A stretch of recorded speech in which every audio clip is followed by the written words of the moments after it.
Shalom and welcome. This story has to do with the creation of man, inspired by the first book of the Torah, Bereshit, Genesis, and the first portion where God creates human beings. When it became time for God to create man, God turned to the angels and asked for their advice.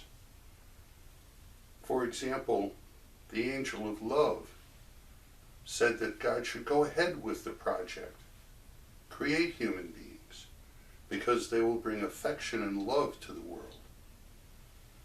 Another, the angel of peace, objected to this, said they will not bring anything good to the world. They will argue among themselves about who knows more and who has a bigger truth, and they will quarrel and bring all this dissension into the world. "O King of Kings," said the angel, "don't ruin the world you just created by creating people." Now, what was God to do? It had always been the divine plan to create human beings. But it had also been the divine plan to include the angels in that task.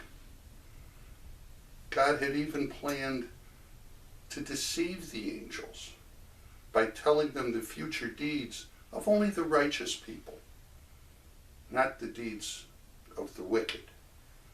But even that little glimpse of the future was enough to dishearten many of the angels.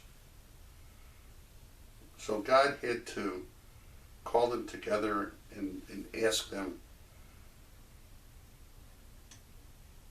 why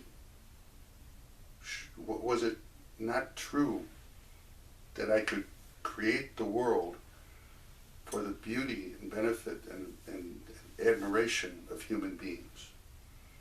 Why would I have created the peacock with its plumes of beautiful feathers, and the trout with its shimmering scales, if not to delight the eye of the human being? What good would it be to have a pantry full of sweets if nobody came to dinner? The angels then saw that the decision had already been made, and they cried out to God, "Praised be Adonai." And God accepted their blessings. God then said to the angel Gabriel, "Go and bring me some dust from the world, and I will create a human being." But the earth would not give up any of its dust to Gabriel. "One day, God will curse me because of these human beings. Not one single grain of sand will I give to the world." God ignored the earth's objection. He reached out one hand and scooped up dust from the earth, from the four corners, north, south, east, and west, and he fashioned a human being. How glorious this human being was, male and female in one being, so large that its head reached all the way up to heaven, and so huge that it extended from east to west as far as you could go. And it was so brilliant that even its heel shone brighter than the sun. But as yet it was incomplete, for it had no soul. God was wondering, how should the soul enter the body? Perhaps through the mouth.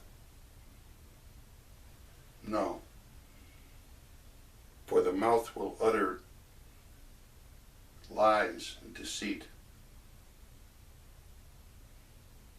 Through the eye, perhaps, but no, because the eyes will lead people into sin. Through the ear, then? No, can't be through the ear, because through their ears they will hear unholy thoughts, unholy words. Through the nostril. Because the nose can tell the difference between the pure and the impure, and it will keep the righteous people from sin. So God breathed the soul into the human being through the nostrils. How wise was this human being? When it was but 2 hours after its creation, God set it down in the Garden of Eden and had all the animals parade before it so that it could name them. You, with the hump on its back, you'll be called camel. And you, with the long neck, you'll be called giraffe. And you, with the flat bill and the webbed feet, you will be called duck-billed platypus. On it went, hour after hour, and all the animals were named. Ibis, python, raccoon, ring-necked pheasant.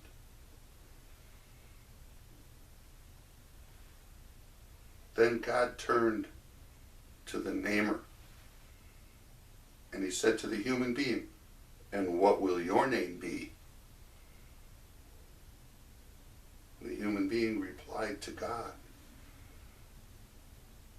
"I am Adam, because from Adamah, from the earth, you created the human being. And you, God, I will call you Adonai, Lord, because you are Lord over all the animals of the earth."